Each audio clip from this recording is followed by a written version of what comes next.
Makanya ketika kita menghantamkan pukulan zikir yang terus-menerus pada kolbu kita itu, Bismillahirrahmanirrahim. Assalamualaikum warahmatullahi wabarakatuh. Alhamdulillahirabbil alamin. Wassalatu wassalamu ala asrafil anbiya'i wal mursalin Sayyidina wa maulana Muhammadin wa ala alihi wa sahbihi ajma'in. Amma ba'du.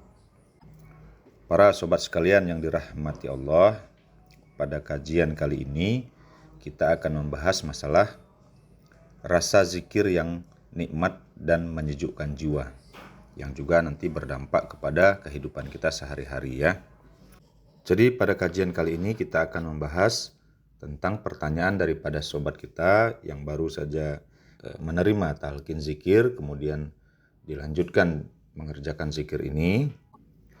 Jadi sobat kita ini setelah mereka mengerjakan zikir kolbu yang telah diajarkan ketika mendapatkan talqin zikir itu, dengan terus-menerus dikerjakan, rutin dan banyak, maka mereka telah dapat merasakan adanya sesuatu rasa zikir yang hidup di dalam tubuhnya. Nah, ini memang seperti itu. Jadi rasa zikir itu setelah kita terus-menerus mengerjakan zikir kolbu yang baru ditanamkan setelah talqin zikir itu, akan menimbulkan rasa, ada sesuatu rasa zauqiyah yang hidup di dalam diri kita.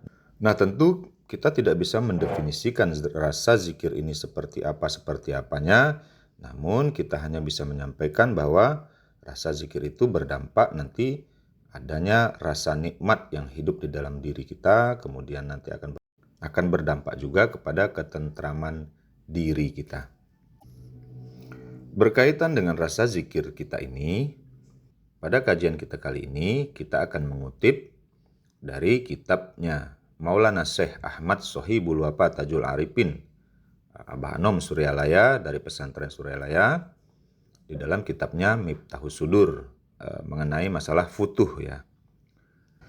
Di dalam kitabnya Maulana Syekh menjelaskan masalah futuh ini adalah ketersingkapan, kemenangan, kesuksesan, terbukanya mata hati, dan terbukanya hati dan pikiran. Jadi Maulana Syekh Ahmad Sohibul Wafa Tajul Arifin mengungkapkan bahwa zikir itu aslinya lezat dan manis. Jadi jika kita didominasi atau diliputi oleh zikir, maksudnya nih ketika kita melaksanakan zikir yang banyak dan sering, maka akan muncul khusyuk, meneteskan air mata, kemudian terbakar, dan tenggelam. Nah, itulah 5 tanda futuh yang dijabarkan oleh Maulana Syekh di dalam kitab Miftahus Sudur itu. Tanda futuh di dalam berzikir, merujuk dari uraian Maulana Syekh di atas adalah pertama, dapat merasakan kelezatan dan kenikmatan zikir.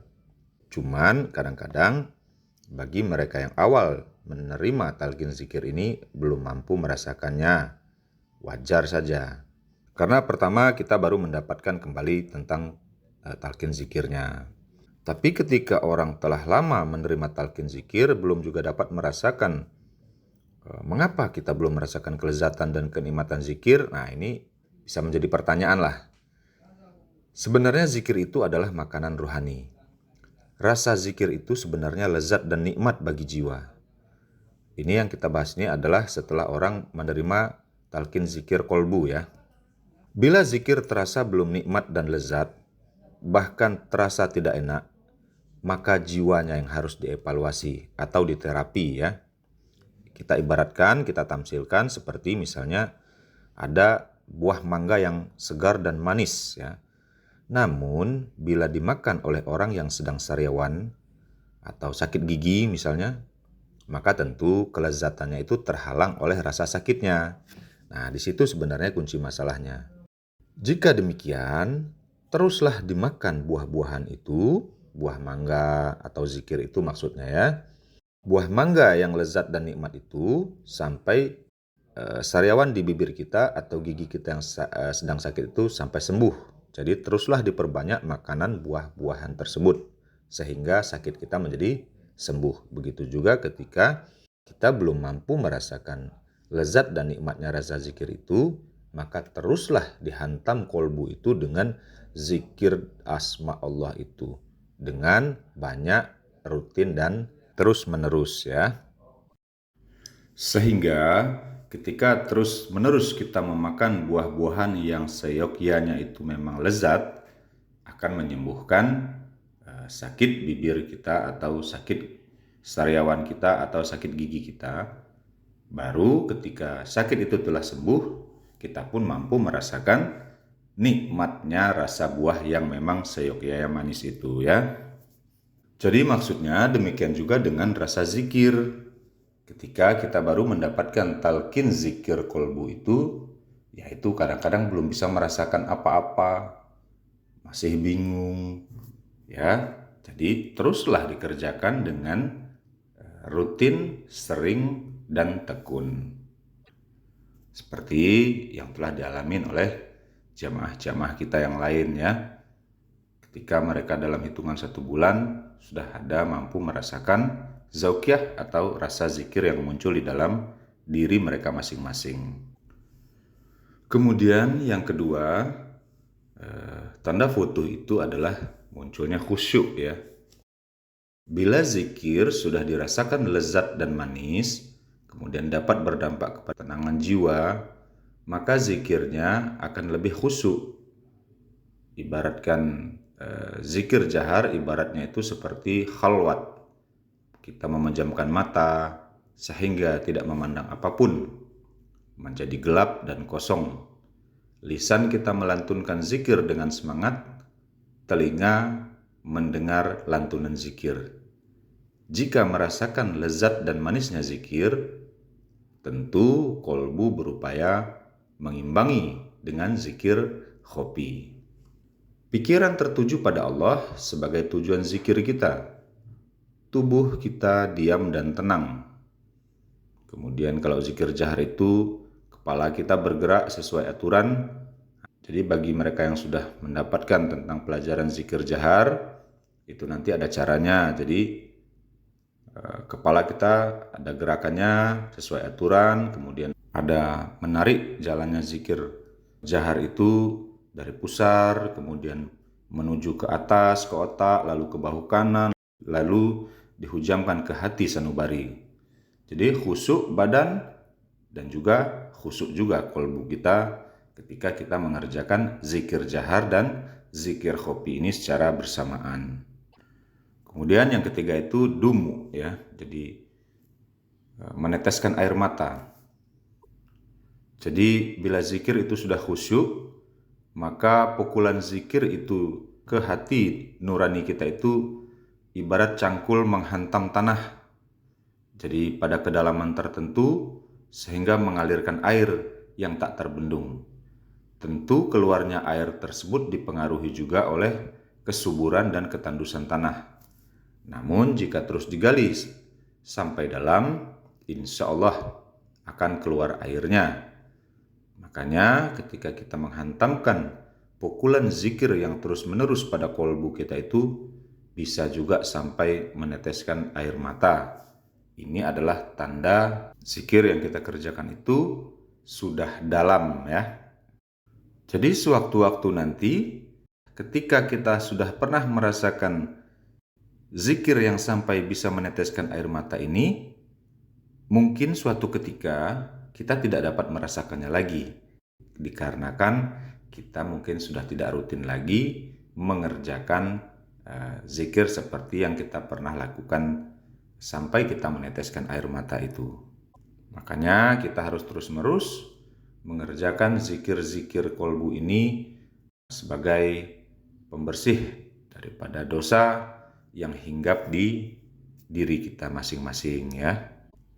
Jadi menurut Abah Anom memang menangis ketika zikir ini, ketika kita mengalami meneteskan air mata ketika berzikir itu memang bukanlah perintah Allah. Namun Allah hanya menyuruh berzikir yang banyak. Namun kalau zikir sampai meneteskan air mata itu, mengalir air itu keluar dari mata kita, maka kata Abah Anom Maulana Syekh, Itu adalah termasuk tanda futuh di dalam zikir. Kemudian tanda yang keempat itu menurut beliau adalah terbakar. Zikir itu membakar dosa, sifat tercela dan sifat hewani. Membakar atau melenyapkan semua yang rusak di badan. Nah, ini di dalam Miftahus Sudur ya. Rusak yang dimaksud tentu rusak rohani. Matanya rusak karena melihat yang dilarang oleh Allah, perutnya rusak karena memakan yang diharamkan oleh Allah, dan seterusnya. Bagian-bagian tubuh yang rusak secara rohani tersebut dibakar dengan zikir, sehingga kembali menjadi normal lagi ya. Bibir yang rusak secara rohani karena sering berdusta misalnya, sering bergibah, kemudian atau yang lainnya misalnya ya. Bila tidak dibakar secara rohani, bagian yang rusak akan menjadi berat digunakan untuk berzikir. Dan rasa manis dan lezat dari zikirnya akan tertutup atau terhalang pada dirinya. Makanya misalnya sering menggunjing orang ya. Jadi ada banyak memang sifat-sifat ini pada diri manusia. Di depan baik, tapi di belakang dia menggunjing ya. Nah, ini juga akan merusak rohani. Kemudian tanda yang kelima itu menurut beliau adalah tenggelam. Jadi tanda futuh di dalam berzikir antara lain selalu berzikir, kolbunya seakan otomatis zikir sendiri. Jadi seakan-akan kolbu itu hidup terus zikir sendiri ketika memang sudah terlatih. Cintanya pada yang disebut memotivasi dirinya untuk meniru yang dicintainya. Allah misalnya maha memberi manfaat atau yang dikatakan an-nafi'. Maka jiwa orang yang berzikir akan rindu untuk memberikan manfaat pada yang lainnya. Baik dengan ilmunya, baik dengan hartanya, tenaganya, maupun lainnya. Nah, jadi asma-asma Allah ingin ditiru karena cintanya kepada Allah itu. Para sobat sekalian yang dirahmati Allah, mengenai tentang rasa zikir ini, insya Allah akan terasa bagi para jamaah yang telah menerima talqin zikir ini sekira-kiranya dalam hitungan 1 bulanan. Asal dikerjakan zikir kolbu itu sesuai arahan dengan rutin, rajin dan tekun ya. Kemudian di dalam Al-Quran sendiri Allah telah berfirman bahwa ketika kita mengerjakan zikir itu akan berdampak kepada ketentraman jiwa kita. Di dalam surat Ar-Ra'd ayat 28 Allah berfirman, orang-orang beriman dan hati mereka menjadi tentram dengan mengingat Allah. Ingatlah, hanya dengan mengingat Allah itu hati menjadi tentram. Maksudnya dalam surat Ar-Ra'd ayat 28 ini adalah untuk terus-menerus mengerjakan mulai dari zikir kolbu sampai zikir di tingkat-tingkat atasnya ya. Jadi pada tataran dasar kita itu harus mampu merasakan dulu rasa zikir. Jadi kalau kita mengajarkan untuk menyampaikan orang kepada Allah, tiba-tiba kita mengatakan bahwa Allah itu ini, Allah itu begini. Ya nanti kan bagi yang belajar juga kesulitan. Bagaimana mungkin mereka bisa merasakan rasanya nasi ketika kita tidak menyuruh mereka mengunyah nasi itu dulu. Jadi dengan mengunyah nasi itu mereka akan mampu merasakan nasi. Jadi mereka akan tahu, oh rasa nasi ini seperti ini setelah dikunyah, sama dengan berzikir itu dulu. Berzikir kolbu itu mengarahkan orang untuk mendapatkan rasa zikir, zauqiyah, rasa ketuhanan itu. Nah setelah nanti mereka dapat merasakan tentang rasa zikir ini, barulah kita memasukkan pelajaran-pelajaran untuk tingkat-tingkatan lanjutannya, sehingga itu akan lebih mudah dimengerti oleh jamaah-jamaah kita yang belajar tentang pelajaran ini. Makanya sistem di dalam pelajaran Naqsyabandi ini memang sudah sistemnya sangat bagus sekali ya, begitu juga dengan pelajaran-pelajaran di tempat lain juga ya. Jadi setelah kita mendapatkan talqin zikir, kita terus-menerus menerapkan zikir itu dan mendapatkan rasa. Setelah kita mendapatkan rasa, keadaan rasa yang muncul inilah yang dapat menyingkirkan kita kepada keadaan lupa atau lalai kepada Allah itu. Jadi melalui rasa ini kita menyingkirkan kita sehingga kita jarang lupa kepada zikir kolbu itu karena telah muncul rasa itu ya. Karena rasa ini telah berhubungan dengan hati nurani atau saling menyaksikan musyahadah atau dikatakan berhubungan dengan mata hati. Hal itu tentu didorong oleh rasa cinta yang mendalam kepada Allah Subhanahu wa taala. Para sobat sekalian yang dirahmati Allah, sebenarnya zikir ini nanti ada dibagi dua ya. Ada zikir khafi, ada zikir jahar namanya. Kalau zikir khafi ini adalah zikir yang pelan. Kemudian ada juga nanti zikir jahar. Zikir jahar ini zikir yang dilafazkan dengan suara ya. Jadi untuk sementara ini diketahui dulu saja bagi para jemaah-jemaah di sini. Sebelum nanti mendapatkan pelajarannya, kerjakan saja dulu tentang tingkat kaji kita masing-masing ya, khususnya di majelis zikir insan kamil kita ini. Metode zikir yang bertingkat-tingkat yang telah disusun oleh Maulana Syekh, pendiri daripada sekolah rohani ini, bukan tanpa tujuan. Ini justru memudahkan para salik atau orang-orang yang ingin mempelajari tentang pelajaran zikir untuk sampai kepada Allah ini agar lebih mudah. Baik para sobat sekalian yang dirahmati Allah, jadi zikir ini merupakan salah satu metode yang dipergunakan oleh para penempuh jalan rohani itu untuk sampai kepada Allah itu. Yang pertama nanti itu agar menghidupkan hatinya dulu dari kematian hatinya. Karena kan hati yang tidak mengingat Allah dan keagungan Allah itu sudah dianggap mati ya. Jadi dengan berzikir, kolbu dapat menyadarkan seseorang akan keberadaan Tuhan yang hakiki itu. Jadi ingat ya para sobat sekalian dan para jamaah sekalian, dengan berzikir itu dapat menyadarkan kita akan keberadaan Tuhan itu. Ini dulu yang dapat kita pahamin ya. Nah, setelah mendapat kepahaman, baru muncul rasa, baru nikmat, baru tenang batin kita, dan berdampak yang baik insya Allah pada kehidupan kita sehari-hari. Semoga kita semua dimudahkan oleh Allah dan Rasul-Nya untuk dapat terhubung terus-menerus dengan Allah ini di dalam setiap waktu kita. Amin ya Allah, amin ya Rabbal Alamin. Wabillahi taufiq wal hidayah. Wassalamualaikum warahmatullahi wabarakatuh.